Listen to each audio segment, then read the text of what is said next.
dekat dengan kiamat, beberapa hari atau beberapa jam sebelum kiamat keluar angin sejuk.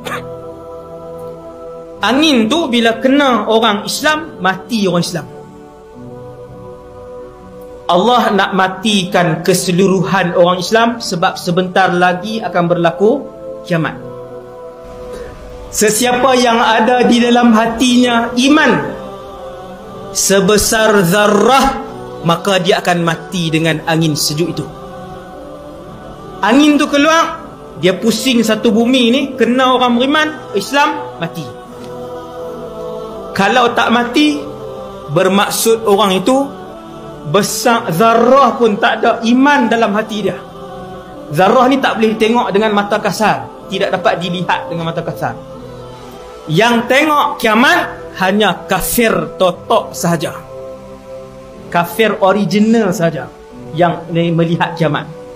Sesiapa yang menyaksikan kiamat, ketahuilah dia adalah penduduk neraka Jahannam yang kekal dan takkan keluar selama-lamanya. Hati-hati.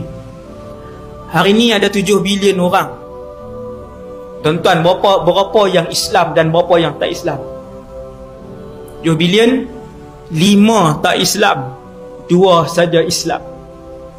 Tuan-tuan bayangkan 5 bilion ni, hak hidup hari ini ni, mereka ni bila mati kesemuanya kekal selama-lamanya, khalidina fiha.